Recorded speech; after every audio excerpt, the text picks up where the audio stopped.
Slingers, thanks for tuning in for another Word Slinger podcast. And this week I'm talking to somebody I truly admire. I'm talking to Mike Wendland and a little later his wife Jennifer. They're the hosts of the Road Trekking RV podcast.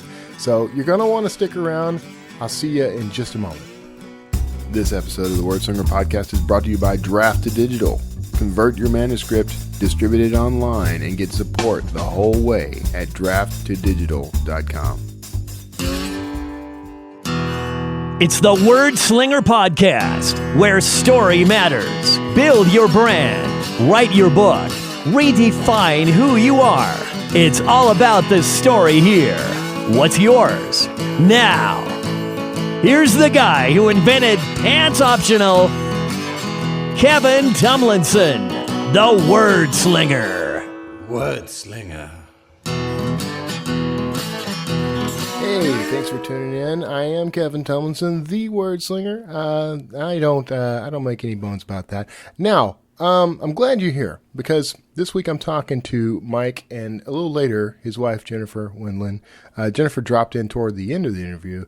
If you don't know who they are, Mike and Jennifer Wendland run they actually produce the Road Trekking RV Lifestyle podcast. I think I've got the name right now. I tend to get it wrong. But they're the hosts of that show. Now, I started listening to that podcast way back when Kara and I decided we were going to sell our home, buy an RV, and live in it full time. We did that for a little over a year, really. It was a great experience. Kara, I think, was ultimately decided she didn't particularly care for being in it full time. She likes to have space. She likes to have an office space. She likes to have tables. So I think I could have kept going, honestly. I really enjoyed the whole experience of being on the road. Being able to take a road trip, pull off somewhere. You've got a bathroom with you. You've got a kitchen with you. A full kitchen, by the way. We could do anything we wanted. Pull something out of the fridge.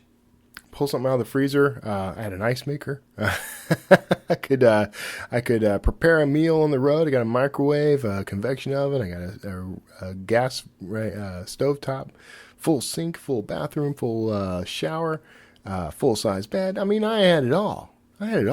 Honestly, I think it would be a bachelor's paradise. I mean, if we're just being honest, if I were single, I'd probably still be living in the RV.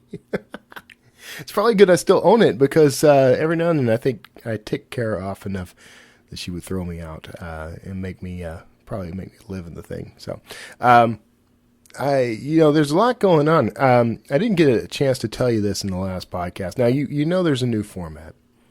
If you're watching on YouTube, you're seeing a brand new format. In fact, if you're watching on YouTube, it probably looks a great deal different because as of today, I've changed even the way I handle the recording. I've got a different camera. Went out and got a camera and stand that I could, elevate things a little. Got a slightly different lighting setup. We'll see how this works out. I'm going to tinker. I'm going to continue to play around with this, see what I can work out, if I can make it look better over time. But it's all part of that iterative process. But what I didn't get to tell you last week, because it didn't happen until after, but I did all this streamlining, and my estimate was I want to get the show down to something I can produce both audio and video within 1 hour. That didn't happen. I had the show was essentially produced, but I ran into some technical difficulties, and it took me basically 3 solid days to actually produce the show. Now, that shouldn't happen again. We'll see. I've already had a few glitches and technical difficulties this morning, but it's because I keep changing things. It's because I'm changing the way I do it and the configuration here. So some of that's to be expected. But it took me 3 days, mostly because of Dropbox. I use smart syncing on Dropbox, which is a feature you can get if you pay for a pro account. And I use that, and what it does is it makes your files look and seem and generally behave as if they're on your hard drive, but they're really being stored in the cloud, and they get downloaded selectively. And that helps free up hard drive space. And that's That's important because you want to, if you have more hard drive space, your machine generally will run better. It has larger cache and it doesn't get bogged down as easy. So to keep the system running nice and smooth and clean, I do that. Now, I thought it was smart. I still think it's smart, but I didn't account for the fact that some of my software, like Final Cut Pro, depends on reloading those video clips. Even though you may have deleted a project, it tries to reload the previous video clips, which were not on the hard drive and were rather large. And so it had to re-download them, which made Final Cut keep crashing every time I opened it. Little things like that. So anyway, that's the woes of the Word Slinger podcast, but we got that fixed. We're good to go now. Anyway, I'm hoping this one goes a lot smoother. I'm still curious. What do you think of the new format? How are you liking it? Is it working for you? I didn't change anything so dramatically. I mean, I most of the changes are kind of invisible. They're on my end. But you know, does the flavor of the show, has it changed a little? Do you like the ad spots? Sonata and Scribe, by the way, that's a Nick Thackeray joint. I just interviewed him yesterday about that service. I don't know when that interview will go live, but you'll see another ad for that in the show. You'll hear that. And I was curious also if you caught on to things like the little, the music around the news spot, that sort of thing. That's all new. That's me playing around and having some fun with it, and hopefully improving the production value of the show and giving you something to smile over. So, all right. I've yammered on long enough. Let's get into this interview. I talked to Mike about producing his show on the road, his career. There's even some like tips and tricks in there. A little bit about RV life on the road, particularly when it comes to like internet and getting online. So we're going to talk about all that stuff and more in this interview. I hope you enjoy it. So thank you, and stick around afterwards for the industry news. I got some stuff you're definitely going to want to hear. So I'll see you on the other side of this interview with Mike and eventually Jennifer Wendland. See you on the other side. Hey, everybody. Thanks for tuning in. Now, today I'm talking to somebody that he's a podcaster I listen to quite a bit. In fact, I've come to respect him and his wife, Jennifer, quite a bit for their expertise of being out on the road. I'm talking to Mike Wendland. He's the host of the Road Trek podcast. He's a veteran journalist. This guy's got letters. So, Mike, man, I appreciate you taking the time to chat with me. Well, it's good to be with you. This is always fun. Always fun. It's always fun to be on the other side of the microphone, I know, isn't it? It gets to the point where it's almost uncomfortable. Like you feel like you should be asking questions. Yeah, well, I don't have to prep as much, That's right. That's right. So, Mike, so my listeners, we've talked about RVs a lot on this show. Authors love RVs. This is what I've come to discover. When my wife and I decided we would move into an RV, we did that for a little over a year. And we were traveling. I got so much response from that. So many, emails asking questions. I had Joe and Kate Russo from We're the Russos on the show. Had other RV experts on the show. But I would love for you to break down your podcast real quick. Just tell people what that show is about and what you're doing with it. All right. It's actually called The RV Podcast. Okay. Extremely original name. Did I butcher it? No, you got to, and we're trying now to figure out how to celebrate our 200th episode, which will be coming out very shortly. Yeah.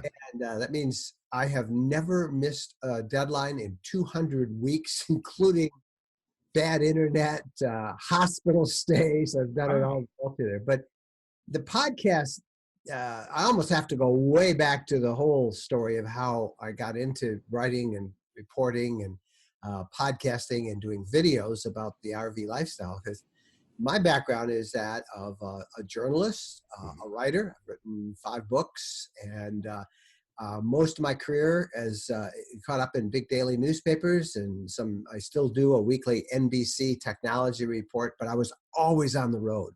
Yeah. And most of my work was as an investigative reporter. So it was crime and corruption, and I just got all burned out on that. And then the media changed. I mean, it really did change. Everybody had an agenda. Mhm. consultants were telling, news directors and editors, oh, you got to have more of this kind of story. And, oh, your leads have to be under 100 words. And then we went into narrative writing, and it was just ridiculous. And so I got out of it. And I wanted to go back to many of the places that I had visited as a journalist, places that, they would parachute me in. I'd use a beautiful mountain scene for a backdrop for my stand-up. Right. Do whatever tragedy of the day was, leave, get on a plane, go to the next story. And so I wanted to just go back and experience this country because it was just a big blur to me. Right. And I bought a little RV, and this was almost 7 years ago now. And because I have been a writer my whole life, I had to share that experience, So initially it was just with my kids and some friends and family. And so we started to blog a place called Road Trekking. That was the name of the RV we bought, a road trek. And so I was roadtrekking.com. And so I started that blog, and soon one of the people who make road treks contacted us. They became a sponsor.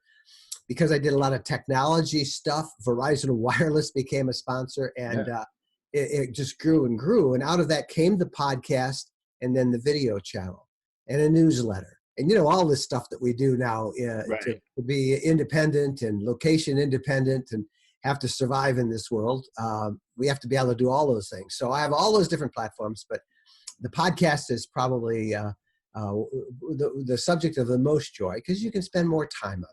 And I get to share this with my wife. We get to travel, and it's awesome. It's just an awesome life. So that's how the podcast came, and now they're all tied in with all these other things, and we're having fun. I mean, your show is very well produced, high production value. It's got a lot. You've got interviews. You've got stingers for segments. You've got all this stuff built into it. I think it's like a model for podcasts. Honestly, I should probably aspire to reach your level of production. Well, thanks. We tried to design it, back in the old days when you'd have a newspaper and it had different sections, and in television, it became like a television magazine, but all devoted about traveling, technology, photography, videography, interviews with some of the issues that traveling poses today, and all of it geared around that RV lifestyle, which is really a great lifestyle. Yeah, it is. So my quick backstory, my wife walks into my home office one day in the house we used to own and says, what if we sold the house and bought an RV and lived in it full time? Which shocked me because this is something I had pitched, 6 or 7 years earlier. When we'd first gotten married, it was shot down right away. But I had always wanted to try this. And so, we did it. When I started researching, you guys were one of the first. Of course, it's your podcast is named perfectly, so I found it right away. But you guys were one of the first resources I found for getting into this. So wow, that's pretty inspiring because we're just stumbling along. I am not. That's the way it goes, right? Yeah. I mean, I have no idea. Most of the time when we set off on the road, we have no idea where we're going, where we're going to end the night. Sometimes, I love that actually. Yeah, I do too. The biggest decision is do we turn left or right? Right. So that's really exciting to know that because a lot of people are going to this lifestyle. It's just you guys do. I'm going to steal terminology from you all through this interview, okay? But you guys do serendipitous travel. I'm going to get T-shirts printed up there. I travel serendipitously. I'll be your first customer. I will buy that. That is the way we travel. I think part of it is a rebellion against, being a journalist and always on deadline. Although I kind of am now, but it's my own deadlines that I set. But I mean, we'll set off. We may have an ultimate destination in mind, but we'll kind of set off in that direction, and then we'll see something on the road. Might be a roadside saying, this is the Jell-O capital of the world, as a little town in New York, upstate New York was. Right. So off we turn and we'll go visit that. And so sometimes we will just see something that we think is an interesting story, and we'll stop and tell it. And I think that's the thing I've discovered most is that I think, we've been real blessed in the terms of the audience we've picked up and the responses we get. But I think the underlying reason is people are so hungry for good news. And I don't mean goody two-shoe news or slanting news. I mean, just the interesting places and people that are out there across North America. And that's what we kind of write about. Yeah, that's one thing that I know for sure about your show, that I can count on your show to show me the more positive side of the U.S., because I'm inundated, like everyone else, with very negative imagery about our country right now. And so you guys present a very hopeful look at, coast to coast, what this country actually looks like to the people living in it. So I appreciate that.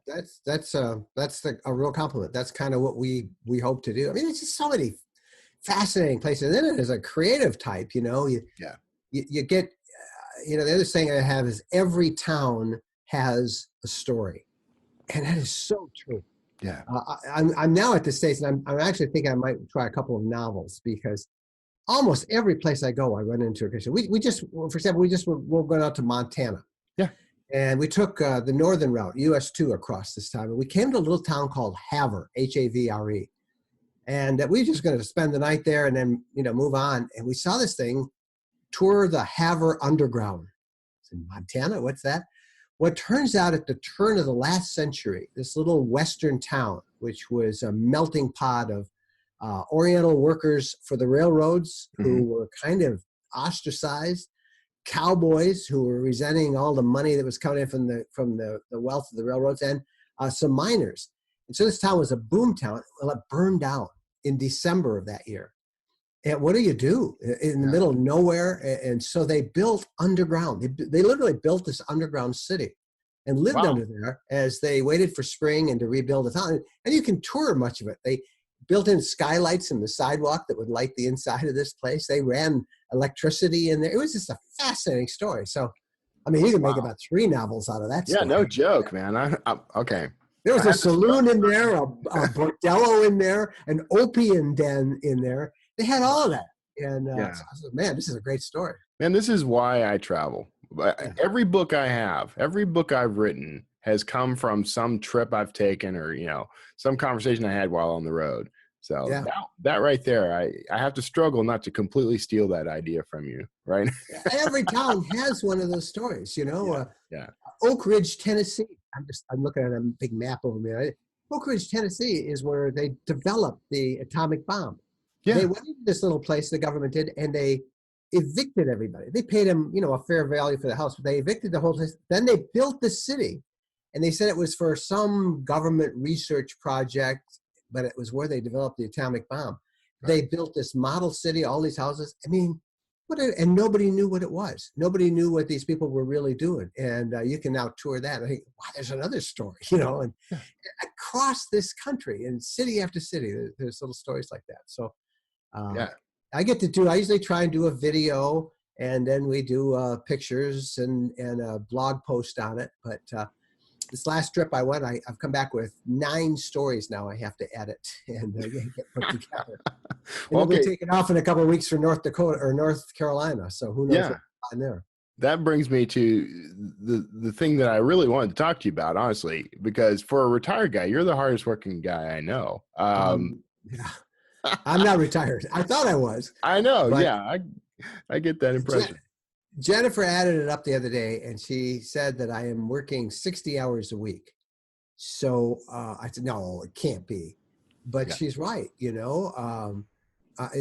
Every morning I get up, I spend a couple hours handling all the social media stuff and, kicking out the trolls and the negative stuff and the people who try to attack somebody. Everybody who has anything on Facebook, you know what that's like. You got to monitor it. Yeah. And then I have to update I have new content on my blog every single day. I made that pact too, that I'd have new contact either by me or somebody that I recruited. So I go over that, and then we start you got to promote all that stuff because there are no press agents, and there's none of that stuff anymore. You got to be your own everything. And then it's time to go gather a story or to travel and edit and video and shoot and interview. And then I come back home and I got to process all that stuff. And she's right. Anyway, it was 60 hours a week. But when you're having fun and when you're enjoying it, I'm just finished one that'll go up in the next day or so about monsters and myths and mysteries up in the Upper Peninsula of Michigan. Oh, And it was so much fun to do that store. It was just really fun. yeah. I couldn't wait. So, but that's the problem when you do something you really like. You're unaware that it is work, and I got to figure out a little balance there. But Yeah. I've I got a mean, wife to help me with that. So you're still a field reporter going on yeah, assignments. You just get to decide the assignments. That's yeah. that's the coolest job in the world, man. Oh, it is. We just did the Custer Battlefield, Little Bighorn Yeah. Battlefield. Yeah. What a place that is. Talk about history and it's just amazing stories that you can find. And we got out there right when they were also doing a reenactment of that battle. And you want to just stay in these places and you get to immerse yourself in the culture a little bit. And, we always eat at local restaurants. We never go to a fast food or a chain. And sometimes good, oftentimes not so good, the food, but still you get to experience the community a little bit that way. We do our laundry on the road, and we always try and pick a laundromat in the heart of the little town that we're in. And it's great. It's being able to live everywhere as you travel. They say, if you want to get to know a community, the best way is to go find the food that they're eating and where they're eating it. And then where they wash their clothes. You also and where they wash their clothes. Little look at the underbelly of the town. Yeah, it's a whole different perspective. Yeah. So how are you? I mean, I know you've got an arsenal of gadgets. Some of these are provided by like Verizon, that sort of thing. So connectivity, I'm guessing, isn't always such a challenge. Well, actually, Verizon is one of our sponsors. But even if they were not, I would still use them because in 95% of the country, I'm able to get a internet solid signal that will let me either go live or upload video or upload all my photos and stuff. I use a cell phone booster when the signal's weak in many parts of the country from Wilson. They're not a sponsor. I just use their WeBoost system is probably the better. I am testing out a satellite internet system. It's kind of a prototype for something that really isn't going to be ready for a couple of years. Right. There's a whole new network of low orbiting satellites that will go online starting next year that will provide amazingly fast internet service through satellite. And they're talking about embedding antennas in the roofs of cars. And this is just going to be an amazing game changer for anybody, particularly the many people who have become, the buzzword now is location independent. Those of us who travel and work from the road. So I love to talk tech, but it's pretty simple now. I mean, I just came back, like I said, from one of the more remote parts of Montana up by the Canadian border and had solid connection all the way there, which seems kind of strange when you're in the middle of the wilderness and you have nothing around. And there you are cruising, streaming movies on Netflix. You're surrounded by bears and forest, and you can order something off of Amazon. That's actually, I did that. I did. I ordered a new lens for that. I ordered this new lens right here. I ordered this while I was watching bears at Glacier National Park. Glacier, just outside the thing. So it's pretty weird. So connectivity is, well, I mean, that was a challenge for us when we were on the road. Of course, I do the podcast. I was at one time hosting like 8 different podcasts, and I was appearing on hundreds of them at a time. So I had to have a good internet connection. But that was always the biggest challenge. And then we are Verizon subscribers. They're not a sponsor of this show yet, but we'll keep working on that. But when we came off the road, about a month after we came off the road, Verizon released their unlimited data plan. That's a nice thing to have. That would have changed everything. Yeah. So other than a solid internet connection, I mean, what are some ways that you're managing workload on the road? Because you're doing quite a bit. You're writing, you're video editing and audio editing. So how are you? And we're doing this in a pretty small RV. We're in a Class B RV, which is basically the 2 of us and my dog Bo. Who's a Norwegian elk hound. He's 65 pounds. He's fairly good sized boy. I remember when he was just a surprise puppy your kids He was. He was named by our listeners. We did a contest and they named him. But he's doing good. He's he keeps us going. But I think, connectivity is critical. I have a separate podcast system in the RV because we're on the road half to 3/4 of the time. Right. I've got a nicer thing here in my studio with, different mics, bigger mixer, but basically the same thing, just stripped down with a headset type thing that I use for the mic with Jennifer and I. I record, the interviews on Skype, or we'll do them in person, which we're able to do when we're out on the road. And so the challenge for me is we shoot so much and we gather so much material that if I don't categorize it or put it in files or download the video into a spare hard drive I use for editing, if I don't do that right then, 3 days later, I don't remember where everything is and it becomes a big mess. And so that's probably the biggest workload task, is at the end of a very busy day, having to take all that video, all those photos, find all the notes and keep somehow track of them in different files, story files that I build on each story that we're working on. And like I said, I just came back with 9 of them that I got to do. Yeah. So you're, now you mentioned, how many books did you say you have? I've done 5. One, they all are nonfiction. And that's why I've got to try a novel sometime. It's fun. First was, called the Arizona Project. It was about the death of a journalist out in Arizona back in 1976, I think it was. And I Ghost wrote a book. Actually, I co-authored and Ghost wrote a book about a financial guy who started stuff. And then I started an investment service that hundreds of thousands of people belong to. And then some tech books back in the days of CB radio and then the internet. I even published a couple on Amazon. I did a couple of tech books on Amazon. Oh, okay. And I think we're going to now turn a bunch of our blog stuff into ebooks. That's a good idea. It's good. What amazes me is how many people I read all the time, as certainly I'm sure most of your audience does. But what amazes me is how many people are now bypassing traditional publishers and making really good livings. Oh yeah, that's me.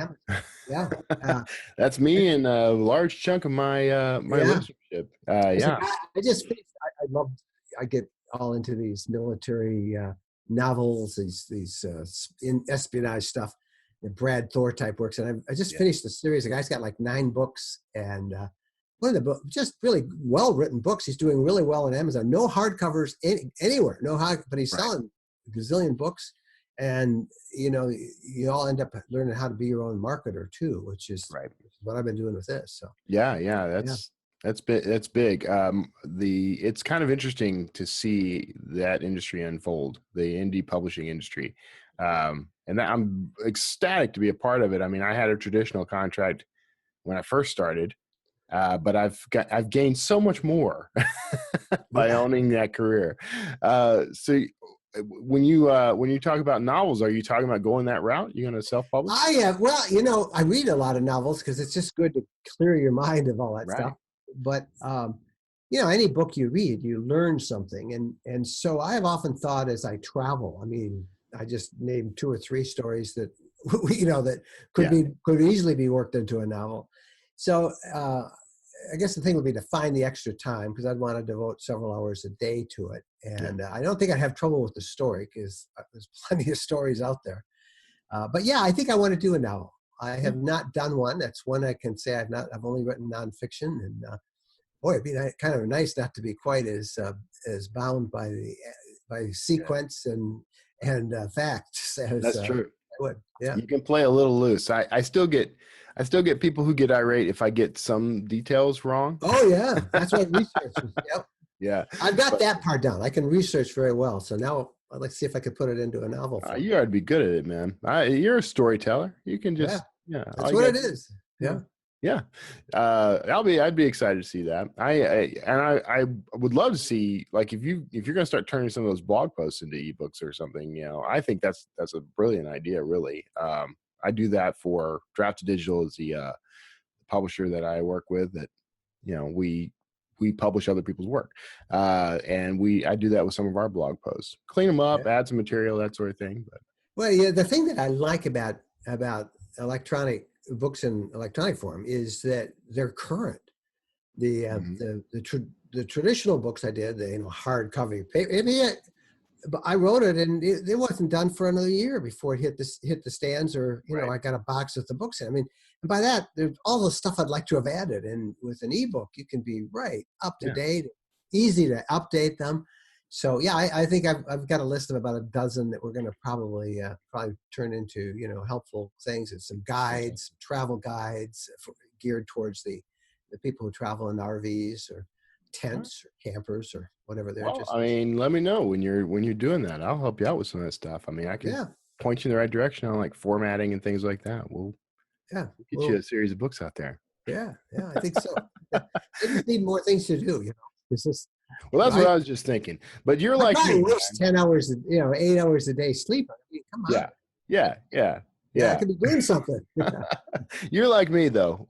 You once you master something, you kind of get a process going, and you say, okay, all right, I got some breathing room now. I better fill that time with something productive. I think that's exactly it, Kevin. I don't know whether that's a good trait or a bad trait. I think maybe my wife would say it's a bad trait. Yeah, mine does too. But I'm having fun, and I know you are too. So yeah.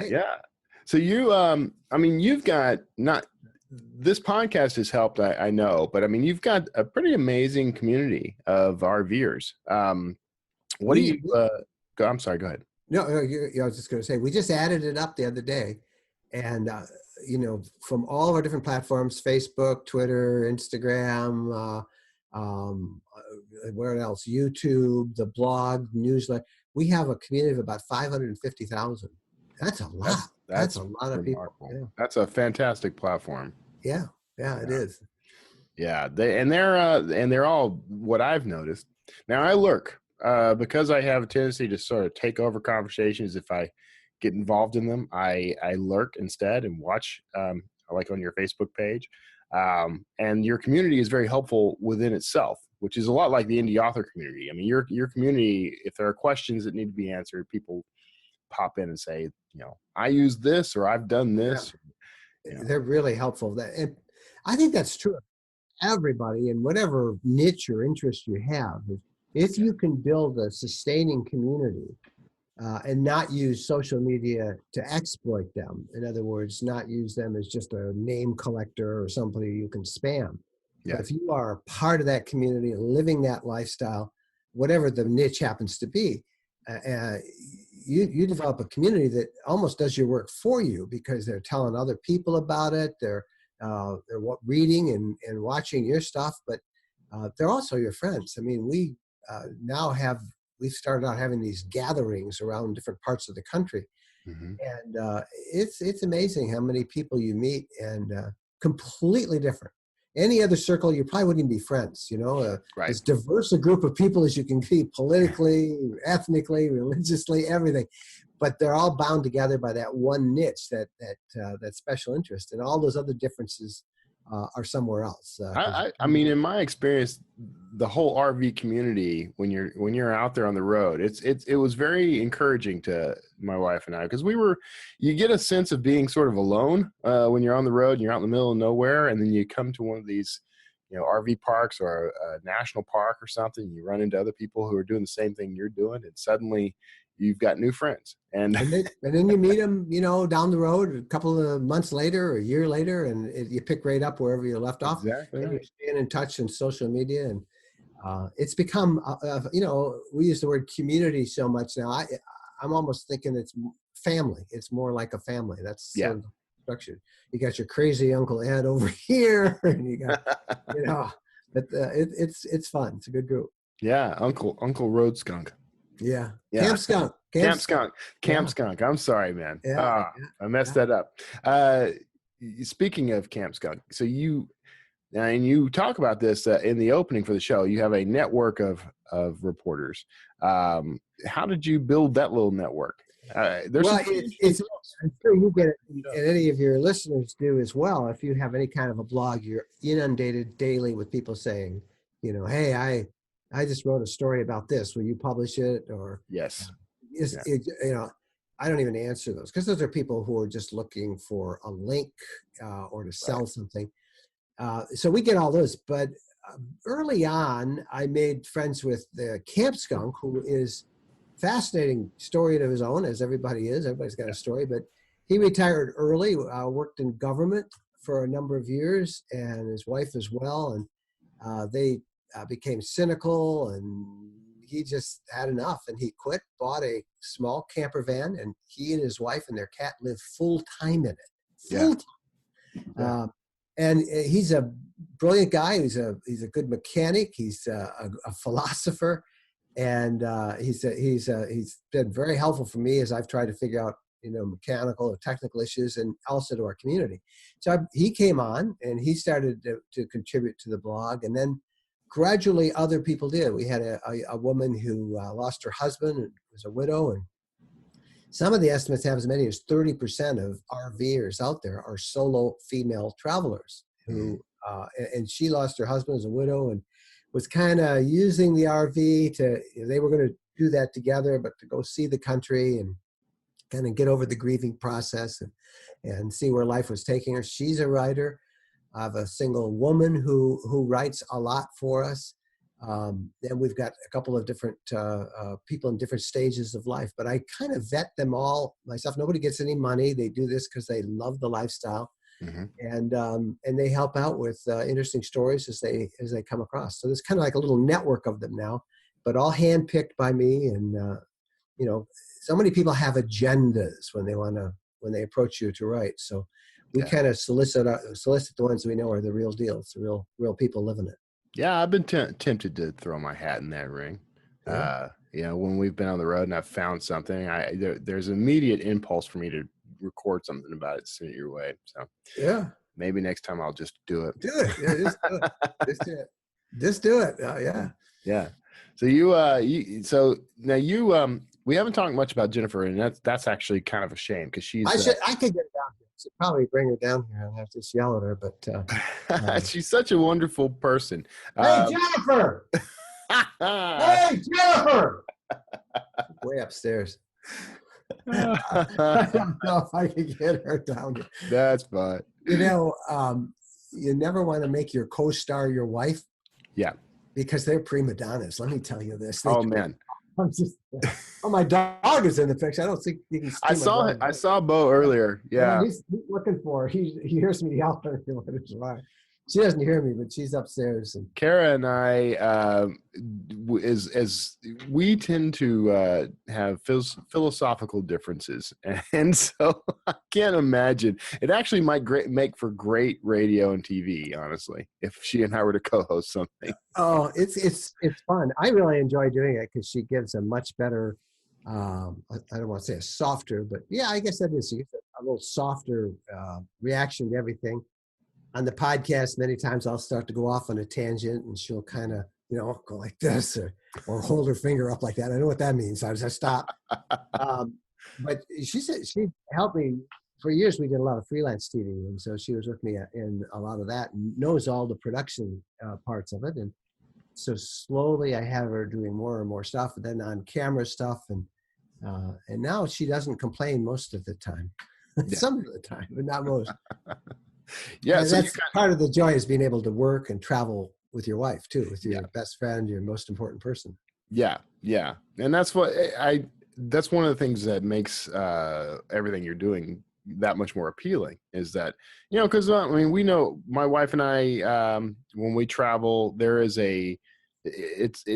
kind of comes a moment where it seems like it's us against the world, especially if things go wrong. And they do. Yeah, which they do. That's just part of the RV lifestyle is things are going to go wrong.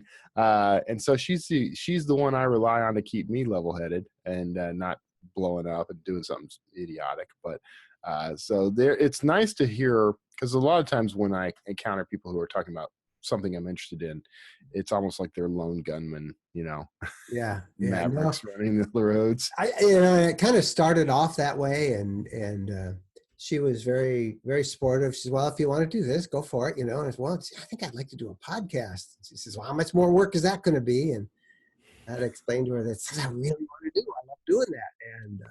And then I slowly hooked her into it. Now she likes it. But it's amazing. We go places, and we were on an escalator somewhere in a shopping center. There Going she down the is. stairs talking.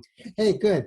You have a command performance. So bring a chair over and put your earphones on. I'll see if I can bring it. Anyway, and somebody says, I know that voice. You're Jennifer. And even our dog gets recognized, by the way, too. Right. So, well, this will be interesting. She has no idea what we're doing. So, and she's going to probably be way shorter than I am because I'm sitting in my office. So you got to somehow scooch up. It's there. There. Can you do that? Can we get in there? Could have you sit on my lap. And that would, There you go. There you go, Jennifer. Hello. Anyway, here's Jennifer. You got to put your She earphones doesn't on. have headphones on yet. Okay. Yeah, she'll get the headphones on. Even that dog is in here. Oh, are you coming in too? Put headphones on Bo too. We'll Yeah, talk. Bo. All right, so Let's see. so people can tell that we record this live, right? Oh yeah. The right. show, and this is a warts and all show. I don't edit things out. I just Jennifer, meet Kevin. hi Jennifer. Kevin Very was just glad going to- on saying it's a shame Jennifer couldn't join us, and that he enjoys your part. So. I have been doing laundry, getting ready for our next trip. Trying to Yes, get ready to go again. and you guys are going to North Dakota. You said. No, North Carolina. We just came North back Carolina. from North Dakota. Okay, all right. Yeah, my North. South confused. I Dakota. can't track. I cannot track. You guys need like a little GPS app that has a little blue dot I showing. got one. I got to figure out how to put it on the webpage. Just found one that'll do that. Yeah. We used to do that, and then people would come and try and find us, and then they would get mad if we weren't there. And we Yeah. We don't want people mad at us. Yeah. Took it off, and then I would always say where we are after we had left there. But That's probably the best plan anyway, right? Because you don't necessarily want a world full of strangers knowing exactly where you're going to be at all times. yeah, most people are just great. We've had people just show up because they knew where we were. Yeah, Really nice they bring people. gifts. It's actually kind of fun. Oh yeah, the gifts. Yeah, they did. They brought us a bottle of wine once. That was nice. Do you ever get anyone now? I've had people do this, and I really appreciate it, but I'm always a little uncertain about how I should react. For example, one gentleman offered me his cabin in Nova Scotia for a couple of weeks, just because he likes the show, he likes my work, and I really would love to go. I feel a little awkward about it, but I'm glad to know those things are out there. Do you get people who offer things like that? No, I wish they would. Yeah, maybe you could send. Yeah, we'd be They let happy. us take our dog. Yeah, if you didn't mind our dog. All right. We don't have things like that. We get a lot of people. Nobody likes us as much. They I don't know if that's true. they say this. They want us to review products. Yeah. And so I'd say, and you probably get those too. And I say, all right, so I'll review this. But I always say, if I don't like it, I'm going to tell everybody that too. And so I did it. There's a couple of them on the YouTube channel where they were all turkeys. They were all just, and I all of it. Well, suddenly those requests have stopped. I don't get a lot of them anymore. Yeah. That's okay. And that is okay. Yeah. Honesty isn't always rewarded in this No. game. But no, we don't get any. Well, we get people who offer in the RV equivalent to come stay in our driveway. You can plug in. You can use our showers or laundry. We Right. get that all the time. Yeah. And we haven't taken anybody up on that offer, but I suppose we could because meeting people is fun. You're always kind of on when you meet somebody, and you at the end of the day, you kind of like, she'd like to tell me how I could do things better. No, you're downloading. You're doing you want to be videos. yourselves, and we try to be you're ourselves working. all the time, but we're a little more polite when we're around other people, or I am anyway. You're always polite. Well, I try to be. Well, you've got things. You're on deadline. You have to get things done, and people don't understand that because you're retired. They think I'm retired. You're supposedly retired. We're just tired. Just tired. Yeah, basically retired means you're tired all over again. Yeah. I think that's it. But we're having fun. Yeah. And it shows. I recently blasted through to catch up on past episodes because I hadn't listened in a while, and it's funny because I forgot to set my the podcast app to play it in order, and it was playing them in reverse. So I actually heard your whole Texas trip from end to beginning. And I'm the person who did that this week. Somebody else did that. I had elbow surgery, and they said they were listening in reverse, and they said, "Oh, you're not going to feel that way in 2 weeks. Easy with surgery." So That's So you, yeah, exactly. I've actually caught you on a couple of those kind of things. Like, oh, this will be a breeze. I ought to be in and out of there on this surgery. And yeah, didn't happen. I'm really upset that I didn't catch you guys when you were here in Texas. Now I'm in the Houston area. I'm in Sugar Land, Texas, which has a couple of things you guys might be interested in checking out someday. But I missed you. I could have been in Waco and caught up with you there because we were kind of in that area around the same time. So Yeah, we want to go back. Yeah. There's so much I'm telling you, my wife and I finally just gave up and decided we got to travel someplace other than Texas because we could spend every moment of travel in Texas because there's just so much to check out here. We keep talking about that different states, and your idea of just one year, just pick a state for pick a state and have people say where we should visit in their state. Just concentrate on a state. Yeah, we just started doing a live report every Sunday night on the YouTube channel. Wherever we happen to be, we just go live. And my goodness, it's turning into an hour-long show now with people asking questions. But the idea is that we would maybe say, okay, we're going to spend the next month in Alabama, and you tell us where to go, and then we could do our stories. And then we could meet people. Once or twice a week. So have dinner, have a picnic, be fun. Yeah. Your options expand quite a bit when you get to spend a little more time there. And you guys are serendipitous travelers anyway, so you could just start at one corner of the state and work your way to the other corner. Yeah, that's really good. Like Colorado, we did a circle tour one year up there, and that was fun. Yeah. I would much rather have done that. So our RV is a Class A. It's a 38-foot monstrosity, and we'll probably buy a Class B at some point. But we did our first time we got it. We decided we're going to go on a big tour. We went up through Texas, up into Kansas, came back around through Colorado, and when we hit the ravines, like we have this gas-powered RV, it's a little underpowered for some of those ravines. A little train that could. Yeah. I thought I was going to have to get out and push at one point. But yeah, so I think we would enjoy the van much better. So you guys, the van, and we briefly hit on this. For my listeners who don't know, a Class B, in your case, the Class B is one of the conversion vans, a van that's been converted into a small RV. It's called a camper van. Van. What I have to say, which I could not believe, and I think other people can't believe, that our Class B pulled a travel trailer. Oh, okay. Up and down the Rockies, actually, yeah. Oh. It was. I was impressed. Was that for like guest bedrooms or? Yeah, it was. It was. With our daughter and her family. They stayed in that, and we pulled it. And then we had another son who followed us in a borrowed motorhome behind that. So we did like a little family caravan. Caravan, that's cool. So we pulled that thing up and down the Rockies. I wouldn't have believed that it could happen, but it did. Yeah, you can pull 5,000 pounds? I think it's 7,000. Okay. It's a Mercedes Sprinter chassis. Right. And Road Trek does the conversion on it, and it's about ours is almost 24 feet, just a shy under 10 feet high, 20. But it's a van, and but it has. Which one did we have though? That was the E-Trek. That was the same one, except I think it was a little shorter. It was the regular size, but it was 23 feet. But tell kind of what we have in our RV. Well, we can make it into a king size bed or leave it twin beds. We have a full bathroom, shower. You just whip a curtain around the little space that's for the bathroom, a commode, the sink, kitchen, galley. We have microwave, a convection oven, big refrigerator, not as big as home, but close to, and all the comforts of home. Well, just you're very close together all the time. And I was going to ask about that. Like, how do you guys manage? Do you on the air, you guys don't seem like you would have a whole lot of conflicts, but I'm sure something comes up when you're in such close quarters. Like, how do you manage personal relationships in that little bit of space? I never thought it was a problem until one day, Jennifer was doing something and I kind of got in her way, and she said, I need some space with you. So I realized, okay, that we need a system. And so he really liked that. He's told everybody that'll listen that I said, I need some space with you not in it. Well, that's where you need that camper behind the van. So the little doghouse that you're pulling along with.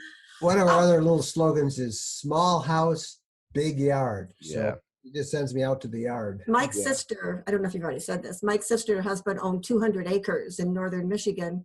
And we took our 2 granddaughters and the dog up there camping. And the Class B, there really wasn't enough room for Not four for four people people and and a a dog dog, to sleep no. inside it. So the girls got the inside, the 2 granddaughters and me, and the boys, Mike and our dog, got a tent The outside. dog was delighted to sleep with me outside in the tent. So, but yeah, it's small. There's not a lot of room. You need to, you need to empty the tanks every 4 or 5 days, and How about the pop-up?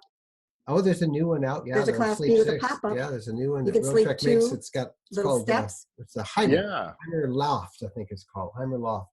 It'll sleep 6 in a camper, but I've been looking at something like that. I was kind of hoping VW would bring the California. That's the idea of the loft, kind of. Yeah, I think. yeah. And I know they're developing a Jeep that will do some of that as well. Really? Yeah. So for those people who are 4-wheel drive nuts, that'd be pretty fun. Yeah, that would be kind of cool. I have to admit, I'm actually I'm gonna do a little camper conversion on I have a Toyota Tacoma, and I was gonna do a little mod. Yeah. I'm obsessed with building these things now. Like I tinker with ours so much, and I've done so many things with our RV and added some things and subtracted some things. Now I fancy myself an RV builder at this point. So I was gonna try it. Yeah, well, good for you. And you get it all worked out. Let me know. I got a couple of projects. Yeah, I do. I will say this, Mike. I am definitely more handy than you are. I think that was my one reluctance thing to do it, because I kept saying, I can push buttons, but I don't know how to fix these things. And I think that's one of the reasons Roadtrek has sponsored us, is because if I can operate it, anybody can. Oh, there you go. There you go. A selling point. All right. Well, look, I promised you we'd keep this under 45 minutes. We're coming up against time. So we'll go ahead and wrap it up. But I'm so glad, Jennifer, that you were able to pop in. I didn't want to tell Mike, but I was bitterly disappointed when you weren't sitting. Well, I'm glad that you wanted me to join. So why don't you tell everybody where they can find you and the show and other things related to road trekking online? You can find the podcast. If you go to rvlifestyle.com, that will get you to almost everything. It'll take you to the blog, and from the blog, there's links to everything that we have there.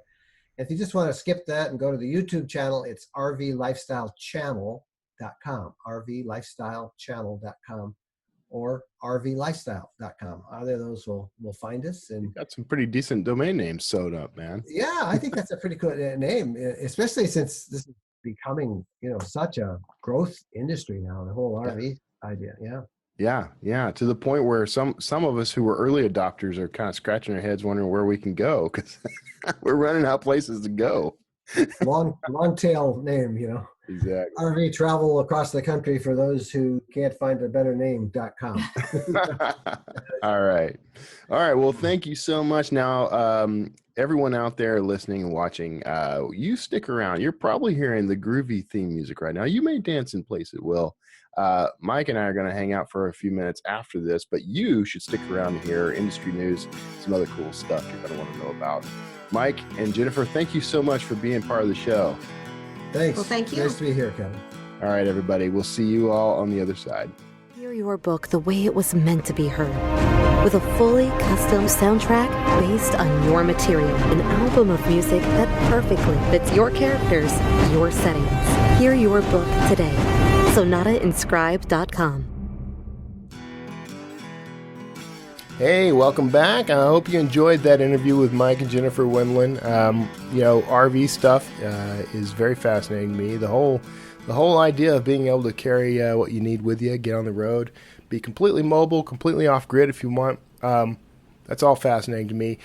You really should check out, if you have any interest at all in getting an RV, traveling and writing, traveling and producing a podcast, whatever it is you're into, you really should check out the Road Trekking RV Lifestyle podcast. It's one of the best out there. It's certainly the best produced, and Mike and Jennifer are wonderful people. I love hearing everything they have to say. So make sure you hop in, check that out. You can find links to the show in the show notes of this episode. On YouTube, you just look down below, and otherwise you go to wordslingerpodcast.com. You'll find all kinds of stuff. So check that out. Now, let's get into the industry news. There's some interesting stuff happening. Cue the industry news music. So, first up, U.S. Supreme Court tax ruling means authors have to collect sales tax on direct sales. This is coming from our good friend Nate Hofflander at the Digital Reader. This story is interesting. And I said Hofflander, I meant Hoffelder. I'm sorry, Nate. Forgive me. But this story is interesting because I'm not entirely sure if this is really accurate. But I'm going to assume that it is, because this comes on the heels of a U.S. Supreme Court ruling, South Dakota versus Wayfair. If you don't know Wayfair offers like discounted furniture sales and that sort of thing. And the gist of the case was South Dakota essentially was trying. Well, let's just say this: the Supreme Court overturned South Dakota's ruling, but is saying that every business should collect sales tax for any sales made within a given state, regardless of whether they have a presence in that state. So in the past, if a business did not have a warehouse or a distribution center or an office in, say, Wyoming, then they did not have to collect Wyoming state sales tax when they made a sale to someone who lived there. Honestly, I think that's kind of fair, but the Supreme Court does not agree. Now, this is one of the last rulings that Judge Kennedy made.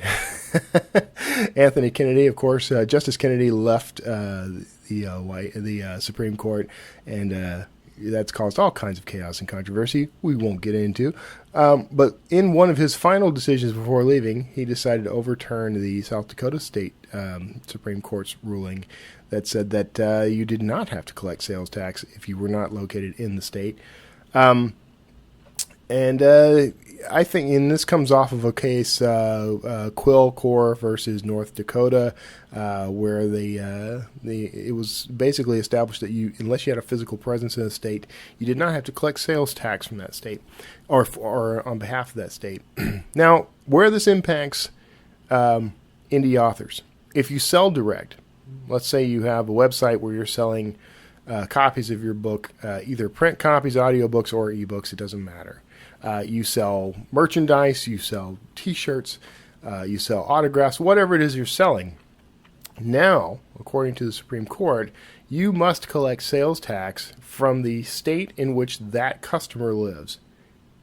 Now think about that, because there's 50 states, arguably 51 if you want to throw Puerto Rico in there.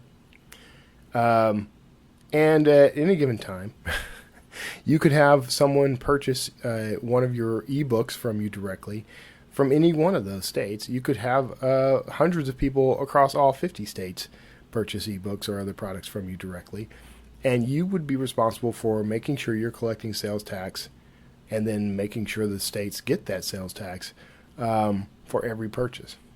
So that complicates life quite a bit. And in an era where we were just getting tools and resources that would make it much simpler and easier for us to do direct sales, now we have to concern ourselves with this. I don't think this is right, personally.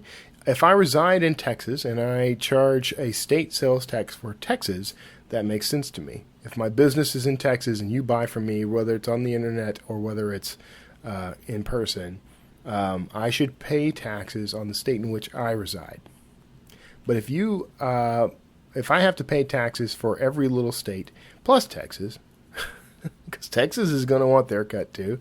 So if I have to pay taxes to every little state, it starts eating into my bottom line, which is a problem all on its own. But it also complicates my business to a point where it's almost not worth it to try to do direct sales. What it does is unfairly put small businesses, such as authors, at a disadvantage, and gives larger businesses, such as Amazon or anyone who can aggregate those sales on your behalf, a bigger advantage. So I don't believe this is a fair judgment. I think Kennedy was phoning at him before he left. I think he knew he was on his way out, and this was one of those things he didn't care about. That's what I think. Let me know what you think. I know that's a little pessimistic. I can be a little pessimistic at times, but that's the way it goes. Now, if you want to read that story and more, you can do that. Go over to bit.ly/153-taxes, and that'll take you to that story on Digital Reader. On thedigitalreader.com. So, next up, we got iBooks gets a redesign and new Apple Books branding in iOS 12. This is something we've known about for a while. We've known this is going to happen. Apple is rebranding the iBooks brand to simply Apple Books. And along with that rebranding come a few new features, particularly, and the one that this article mentions is the Reading Now section, where when you open the app, it'll automatically open to the last book you were reading and the last page you were reading. Now, this isn't new if you're a Kindle reader. This is something that Kindle has done in their app all along. Well, not all along. Maybe not all along. I don't know that for sure. But they've done it for quite a while, and you're used to it. I'm used to it. So it's good to see a feature like that come to Apple Books. More intriguing to me is that Apple seems to be going through this product by product rebrand, and I'm glad to see that Apple Books is getting some attention. In the past, it's been something of the unwanted redheaded stepchild. I don't know. Is that offensive to people? Redheaded stepchild? It's just a saying I've had in my head my whole life. Let's just say the unwanted stepchild, the abused Cinderella-like stepchild. And Apple iBooks at the time, it didn't get that much attention. I know there's been some shakeup within the organization. A lot of the people that we knew, who were long-standing members of the iBooks team, have moved on to other entities and other parts of the publishing industry. So there's definitely been some restructuring, redesign, reorganization in Apple when it comes to this brand, this product. I'll be anxious to see how this turns out. I mean, taking a look at screenshots for the new app, it looks much more attractive to me. It's much more in tune with what they've done to the iOS App Store, with like little articles and things that pop up, related to that industry. So it remains to be seen what's going to happen for indie authors in this, but I get little hints and whispers that this could lead to some good stuff for the indies. There's definitely more interest in expanding this part of the Apple brand. So we'll see what happens. So as of iOS 12, we'll start seeing iBooks shift over to Apple Books. And that draft to digital, of course, that means a little bit of retooling for what we do, but mostly messaging. But yeah, it's gonna be. I think it's gonna be good. So check that story out. Hop on over to bit.ly/153-Apple, and you'll find that story in full. Next up, Harlan Ellison, a legend in the science fiction and writing community, has died. This was a controversial figure. He died at the age of 84, and died in his sleep, which, if you're going to go, that's not a bad way to go. But Ellison is born in 1934 in Cleveland, Ohio, and he started publishing stories. His first short stories were published starting in 1949, so he didn't wait too long. He got started right away. Now, this guy's written for some of the most well-known television shows out there. He wrote for The Outer Limits, The Man from U.N.C.L.E., and of course Star Trek. How could you forget Star Trek? He also wrote he served as a consultant rather for shows like The Twilight Zone and Babylon 5. And he worked briefly at Walt Disney Studios until Roy Disney overheard him joking about making a porn with some of the film's characters. So he got fired. But anyway, now Harlan was kind of a controversial figure in the sci-fi community as well. I mean, he had an antagonistic relationship with a lot of other sci-fi writers. He tended to be a little Sue-happy. He got real Sue-happy over people he thought were stealing his ideas. For example, there was a whole lawsuit with James Cameron over the Terminator, and Harlan Ellison claimed that was stolen from one of his ideas. They eventually settled out of court over that, I don't know enough about that story, but now I want to find out more. Because I remember hearing something about that, not really caring at the time. But Harlan was he was somewhat controversial and maybe a little caustic, and definitely played by his own tune. But he was he was a legend, and it is sad that he has passed on. But he left behind a pretty brilliant body of work, and I'm glad for that. I've read quite a bit of his work. Over the years. I remember in high school reading some short stories by Harlan Ellison that I don't think I was supposed to be reading, frankly. But anyway, go check that stuff out. Some interesting stuff, and very at times intellectual and nuanced. So if you haven't read anything by him, you might check it out and you'll enjoy it. You can find that story, of course, at bit.ly/153-Harlan. Go check that out. Check out some of his work in memory of Harlan Ellison. And that is it for the Word Slinger industry news. And I'm glad you could tune in and join us for that. We are at the end of the program. I hope you are enjoying the Word Slinger podcast. Depending on where you're consuming this material, if you're looking at me right now on YouTube, hello. And if you're listening on the podcast, as always, I'm thrilled you're here. Do me a little favor. Go out and tell, let's just say, 3 of your friends about the Word Slinger podcast. I'm trying to kind of grow that audience a little more, particularly on YouTube, where I don't have a lot of subscriptions yet. Because it's new. I only started doing video in January. I think a lot of people haven't caught on that's there yet. So help me spread that around a little. And I really appreciate that. If you have industry news or little tidbits you'd like to fling my way, hop on over to wordslingerpodcast.com, where you can send me an email if you got a question. If you got a question for me or for one of the guests, if you have a question about writing and publishing or about anything else, send it to me at wordslingerpodcast.com. Just pop on over there, click on the contact button, and let fly.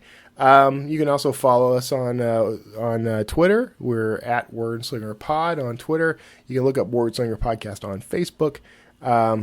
Pretty much anywhere, any social media outlet. I should be floating around. You can follow the show. You can follow me, Kevin Tomlinson. Just type Kevin Tomlinson into any social media search tool, and you are likely to find me, honestly.